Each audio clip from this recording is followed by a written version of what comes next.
इस मूवी में हम देखेंगे कि सूरज एक्सपांड होकर पृथ्वी को तबाह करने वाला है और इस मुसीबत से बचने के लिए पूरी दुनिया एक होकर पृथ्वी को दूसरे सोलर सिस्टम में मूव करने का फैसला करते हैं। लेकिन ऐसा करने से पृथ्वी पर तूफान, भूकंप, सुनामी आती है। लेकिन इस खतरे से निपटने की बात पृथ्वी जब जुपिटर के पास आता है तब जो होता है वो देखने लायक है। इस मूवी का नाम है द वंडरिंग अर्थ। मूवी की शुरुआत होती है 2061 से, जहां दिखाया जाती है कि सूरज बहुत जल्दी एक्सपांड हो रहा है और आने वाले 300 सालों में वो पृथ्वी की ऑर्बिट में एंटर करेगा, जिसके कारण हमारा पृथ्वी तबाह हो सकती है। इस खतरे को देखते हुए दुनिया के बड़े बड़े देश आगे आते हैं और यूनाइटेड अर्थ गवर्नमेंट नाम की एक ऑर्गेनाइजेशन बनाती है, जिसका काम था हमारे इस पृथ्वी को नजदीकी अल्फा सेंचुरी नाम का जो दूसरा सोलर सिस्टम है उसमें मूव किया जाएगा। अब ये पूरा सफर 2500 साल का था।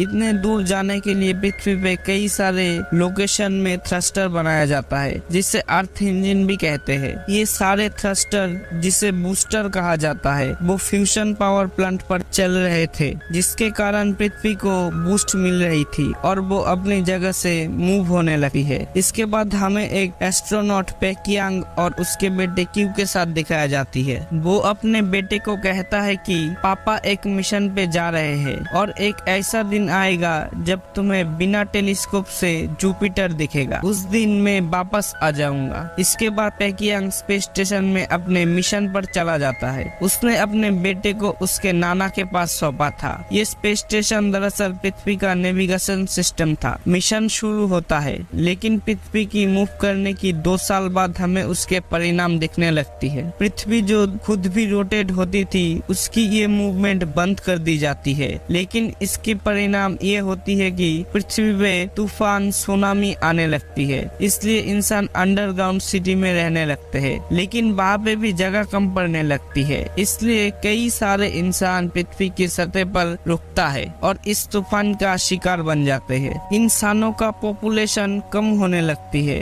आगे जैसे जैसे पृथ्वी सूरज से दूर चली जाती है, उसका वातावरण भी ठंड होने लगती है और पृथ्वी की सतह बर्फ में जमने लगती है। क्यू अपने नाना के साथ तूफान से बचने के लिए अंडरग्राउंड सिटी में रहने लगते हैं। काफी सारे पॉपुलेशन पृथ्वी के सतह के नीचे अंडरग्राउंड सिटी में ही रह रहा था। अब 17 साल बीत जाते हैं और हम जुपिटर की करीब आते हैं। जुपिटर की खुद की ग्रेविटी बड़ी मात्रा में थी, जिसे इस्तेमाल करके पृथ्वी की सफर में तेजी लाने का प्लान था। यही तक पेकियांग का स्पेस स्टेशन का सफर था, एक नेविगेटर के तौर पर। अगले दिन यानी चाइनीज न्यू ईयर की पहले दिन वो पृथ्वी पे वापस लौटने वाला था। इसके बाद क्यू को दिखाया जाता है, जो अब बड़ा हो गया है। वो अभी हेवी ट्रक का मैकेनिक बन गया है, जो अपने एडॉप्टेड बहन हैन को लेके स्कूल से भाग जाता है। इन दोनों भाई बहन को पृथ्वी का सरफेस देखना था कि अभी वहाँ कैसा वातावरण है।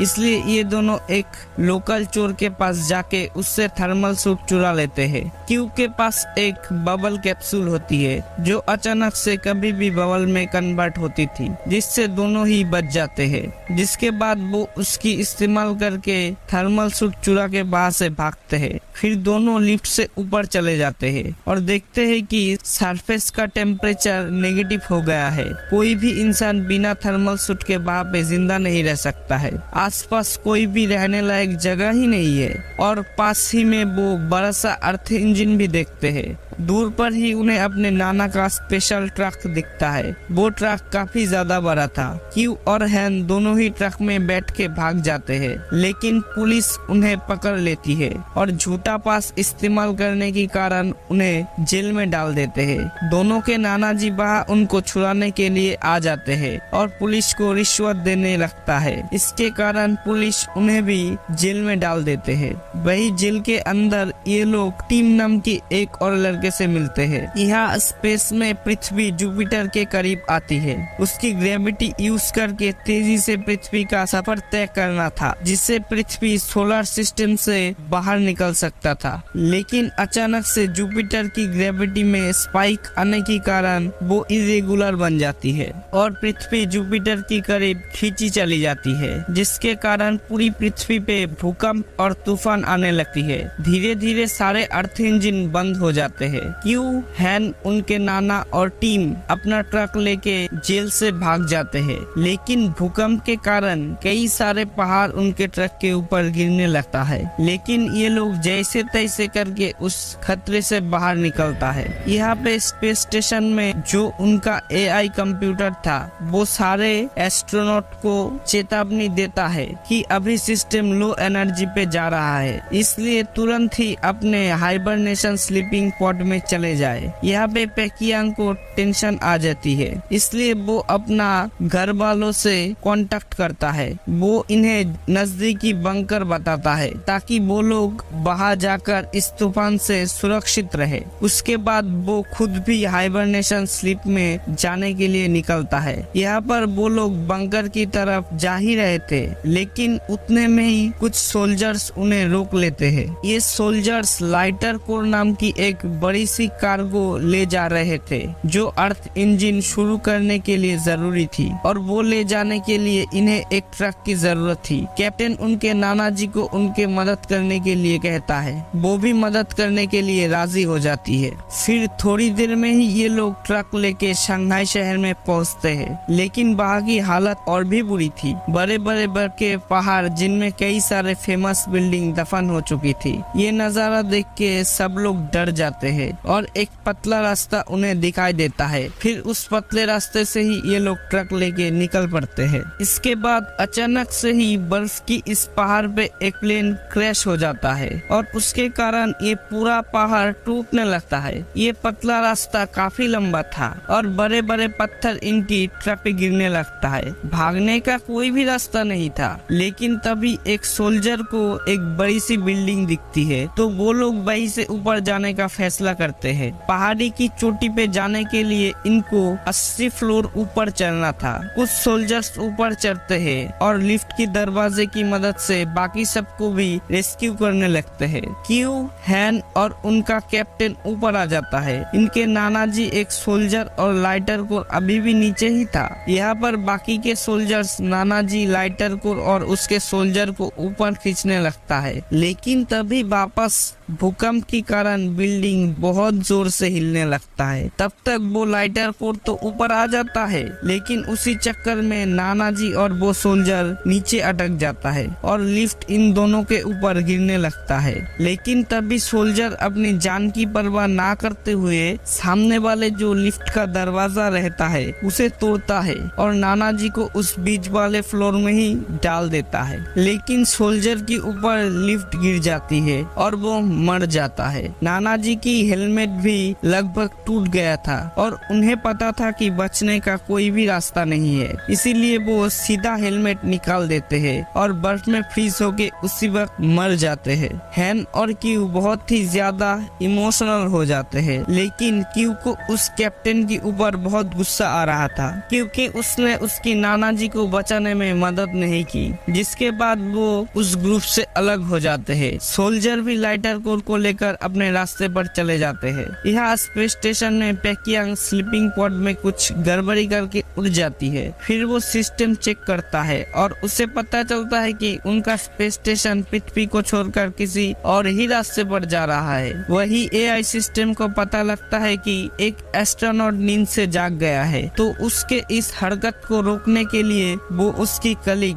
मैक्रो को उठाता है। मैक्रो पहले तो पेकियांग को समझाने की कोशिश करता है, फिर पेकियांग उसे बताता है कि ये स्पेस स्टेशन पृथ्वी को छोड़ के कहीं और ही चला जा रहा है, तो मैक्रो उसकी मदद करने के लिए राजी हो जाता है। इन दोनों को कंट्रोल रूम पे जाना जरूरी था ताकि वो एआई सिस्टम को ओवरराइड कर सके, लेकिन स्पेस स्टेशन में कंट्रोल रूम ऊपर की तरफ था, जिसके लिए इन्हें स्पेस में जाकर ऊपर जाना था। दोनों ही अपना सूट पहन लेते हैं और बाहर की ओर जाने लगते हैं। इन दोनों को बाहर की ओर जाते हुए देख एआई सिस्टम अपना सिक्योरिटी प्रोटोकॉल एक्टिवेट करता है। अब क्योंकि ये दोनों रूल्स के खिलाफ काम कर रहे थे, इसलिए इस प्रोटोकॉल के अनुसार इन दोनों को ही मार डालना जरूरी था, तो वो बाहर से ही इन दोनों पे हमला करने लगता है। इस हमले के कारण दोनों को काफी ज्यादा दिक्कतें आती है। इसी हमले पे मैक्रो मर जाता है। पेकियांग को अपना साथी खोने पे काफी दुख होता है, लेकिन थोड़ी देर के बाद वो कंट्रोल रूम पे आता है।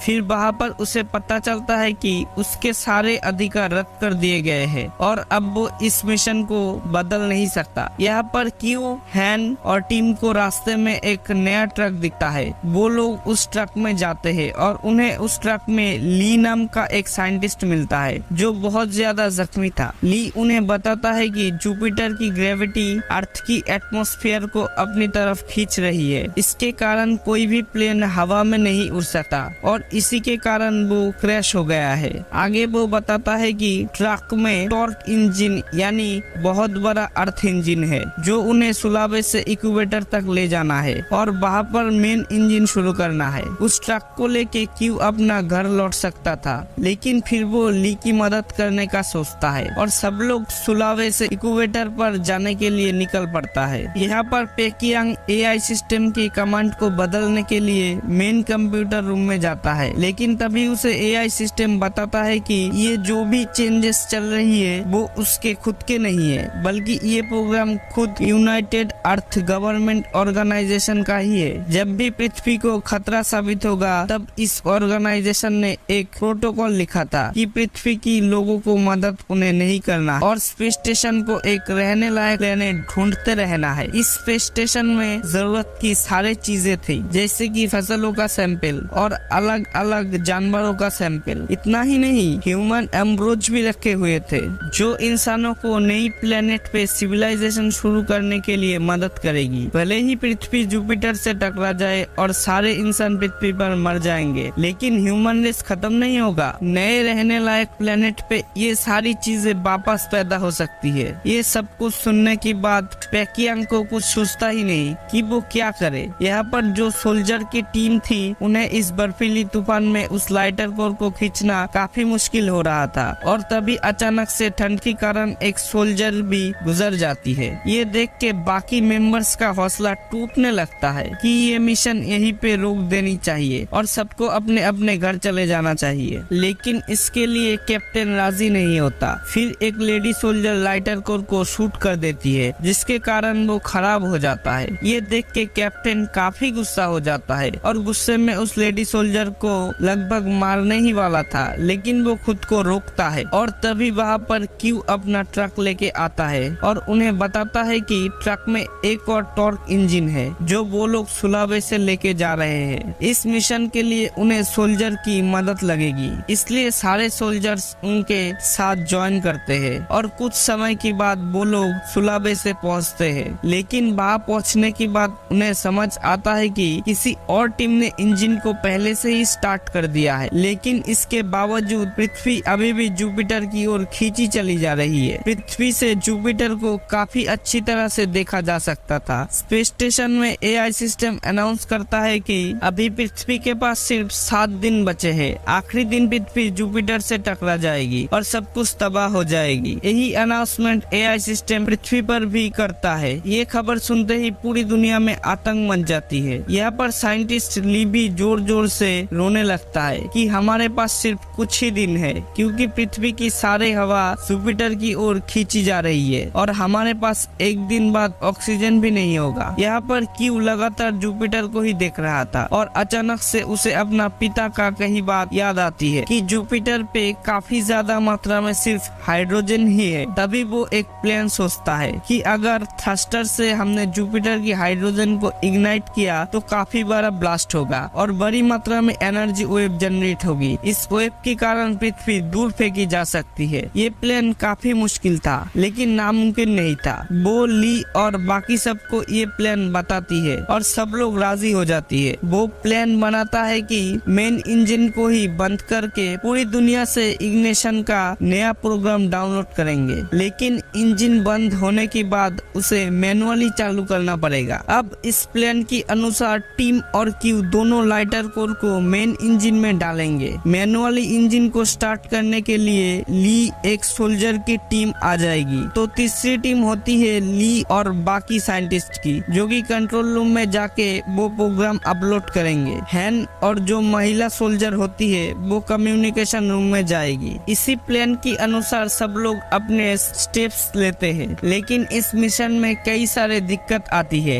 जैसे ही टीम और क्यू दोनों लाइटर कोर को इंजन में डालते हैं तो एक लॉक बीच में आता है, जिसके कारण वो पूरा प्रोग्राम अटक जाती है। वही इग्निशन पिन काफी बड़ी थी, इसलिए सोल्जर की मैन पावर भी कम पड़ने लगती है और यहाँ पर ली का प्रोग्राम भी 99% पे अटक जाती है। लेकिन तभी हैन पेकियांग को कांटेक्ट करती है। पेकियांग को वो अपना सारा प्लान बताता है ताकि कुछ मदद मिल सके। पेकियांग यूनाइटेड अर्थ गवर्नमेंट ऑर्गेनाइजेशन की अधिकारियों से परमिशन लेने के लिए उनको कांटेक्ट करती है। यहाँ पर वो लोग सिर्फ एक ही हेल्प करने के लिए राजी होती है कि जो बच्ची की मैसेज है वो उसे पूरी दुनिया में ब्रॉडकास्ट करेंगे और उसके बाद हैन अपना मैसेज पूरी दुनिया में ब्रॉडकास्ट करती है और कहती है कि मैं और सोल्जर्स के टीम पृथ्वी को बचाने के लिए आखिरी कोशिश कर रहे हैं और यहाँ पर हमें लोगों की जरूरत है। मुझे पता है कि आप लोगों में से कई लोगों ने हौसला खो दिया है, लेकिन हम सब एक होके इस पृथ्वी को बचाने का आखिरी कोशिश करेंगे तो शायद हम बच सके। एक बच्ची से इतना इमोशनल मैसेज सुनने के बाद जो भी लोग भाग रहे थे कुछ जगह पे छुपने के लिए, उसमें से कई सारे लोग इनकी मदद करने के लिए आ जाते हैं और जो इग्निशन पिन होता है जो कि काफी बड़ा था उसे पुश करने के लिए सोल्जर्स की मदद करते हैं और आखिरकार काफी देर के बाद वो पिन लॉक हो जाता है। यहाँ पे क्यू भी अपना जान पे खेलकर लॉक को निकालता है और टीम को साथ लेके उस ट्रक से भागने लगता है। यहाँ पर प्रोग्राम भी अपलोड हो जाता है। जैसे ही इनका ट्रक बाहर आ जाती है इग्निशन लॉन्च किया जाती है और मेन इंजन जो कि पृथ्वी का सबसे बड़ा इंजन था वो सीधा जुपिटर पर निशाना लगा के रेड लाइट इग्नाइट करता है और सब लोग खुश हो जाता है। लेकिन ये इग्निशन इतना बड़ा होने के बाद भी जुपिटर ग्रह तक नहीं पहुंच पाती। वो इग्निशन जुपिटर से अभी भी 5000 किलोमीटर दूर था। लेकिन तभी पेकियांग को याद आता है कि नेविगेशन सिस्टम में 30,000 टन का फ्यूल है जो इस इग्निशन में यूज हो सकती है। लेकिन एआई सिस्टम उसको रोकता है क्योंकि अब नया प्रोजेक्ट हेली शुरू हो गया था जिसका मिशन था रहने लायक प्लेनेट ढूंढने का, ना कि पृथ्वीवासियों को मदद करना। पेकियांग के पास एक शराब की बोतल थी जिसे एआई सिस्टम पर फेंक मारता है, जिसके कारण पूरी सिस्टम को आग लग जाती है और एआई सिस्टम खराब हो जाती है। जिसके बाद पेकियांग सिस्टम का कंट्रोल लेकर स्पेस स्टेशन को जुपिटर की ओर ले जाता है। फिर वो आखिरी बार अपने बेटे से कांटेक्ट करता है और इस फ्यूल के बारे में बताती है कि वो अपने स्पेस स्टेशन को लेके उस इग्निशन में चला जाएगा जिसके कारण विस्फोट होगा। लेकिन क्यू उसे ऐसा करने से मना कर देता है, लेकिन पेकियांग उसकी बात नहीं सुनता और अपने बेटे क्यू को आखिरी बार गुड बाय कहता है और उसे कहता है कि जब भी तुम जुपिटर को देखोगे तब तुम मुझे भी देख पाओगे। क्यू बहुत जोर जोर से रोने लगता है। वो सीधा डॉग को लेके उस आग में चला जाता है और उसे देखते देखते बहुत बड़ा ब्लास्ट हो जाता है जिसके कारण आग जुपिटर तक पहुंच जाती है। बाकी हाइड्रोजन इग्नाइट करता है और बहुत जोर से एनर्जी वेव जनरेट होती है जो पृथ्वी को अपोजिट डायरेक्शन में पुश करती है। हालांकि जुपिटर से निकले बड़े बड़े एस्ट्रॉयड अगले 7 मिनट में पृथ्वी तक पहुंचने वाली थी। सभी लोग अंडरग्राउंड बंकर की तरफ भागने लगते हैं, लेकिन तभी एस्ट्रॉयड पृथ्वी तक पहुंच जाती है और चारों तरफ तबाही का नजारा था। क्यू और टीम नीचे गिरने लगते हैं, लेकिन वो एक पोल को पकड़ लेती है और तभी हैन नीचे गिरने लगती है और उसे बचाने के लिए क्यू भी नीचे कूद जाता है। लेकिन क्यू के पास कैप्सूल रहती है जिसके कारण वो दोनों बच जाता है, लेकिन वो भी जल्द ही क्रैक हो जाती है और क्यू का हेलमेट टूट जाता है। ऐसा लग रहा था कि वो मर गया है। वही पृथ्वी बच गई थी और ये दूसरी दिशा में जा रही थी जैसा पहले का प्लान था। अब फिर 30 साल के बाद क्यू को देखते हैं जो कि बच गया था, लेकिन उसके चेहरे में बहुत बड़ी जख्म आ गई थी और दूसरी सोलर सिस्टम में जाने का जो ये सफर था वो अभी भी जारी था। सब लोग अभी भी अंडरग्राउंड सुरक्षित रह रहे थे। क्यू जो है वो भी जूनियर ड्राइवर बन गया था और सब लोग उसे काफी रिस्पेक्ट के साथ देख रहे थे और इसी के साथ